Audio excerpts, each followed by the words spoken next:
Bonjour à toutes et à tous et merci de votre fidélité. Derrière ce récit qui nous parle d'un petit âne sur lequel Jésus monte pour faire son entrée dans Jérusalem sous l'acclamation de la foule, se révèle une toute autre histoire, celle de Jésus et du sens qu'il vient donner à nos vies, à nos existences. La mention de Jérusalem et du mont des Oliviers nous dit le drame qui attend Jésus, car c'est là, dans ces lieux, qu'il va vivre sa passion. Jésus est conscient de ce qu'il attend. Vous aurez remarqué que dans cet évangile, c'est lui qui commande, comme s'il maîtrisait ce qui va arriver. C'est lui qui envoie 2 disciples en les orientant vers le village. C'est lui qui leur dit qu'ils trouveront le petit âne qu'il faudra détacher. C'est lui qui anticipe les remarques.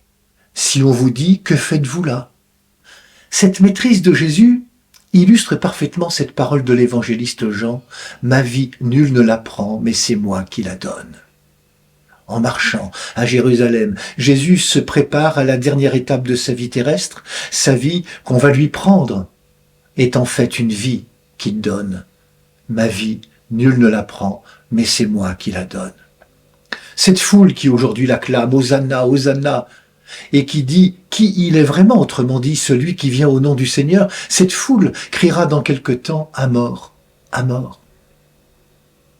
Oui, au cœur de cet évangile se trame la passion du Seigneur, qui par amour ne s'arrête pas en route et va résolument vers sa croix. L'Évangile nous dit aussi que Jésus s'assit sur le petit âne et que cet ânon n'a jamais été monté. Je me suis toujours interrogé, pourquoi ces détails?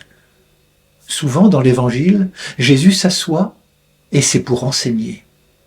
En montant sur un petit âne, Jésus est acclamé comme le Messie. Son trône n'est pas un siège doré, mais un petit âne. Le Maître et Seigneur nous dit là l'humilité de Dieu. Il est à la portée des gens. Nous découvrirons que tout au long de sa passion, il manifestera sa puissance dans le don de soi et l'humilité. Le fait de s'asseoir sur l'ânon me fait dire que l'enseignement de Jésus, c'est aussi sa posture, sa manière d'être, et pas seulement ses paroles. Il en sera de même lorsqu'au cours de son dernier repas, il lavera les pieds de ses disciples. Oui, Jésus s'expose à nos regards.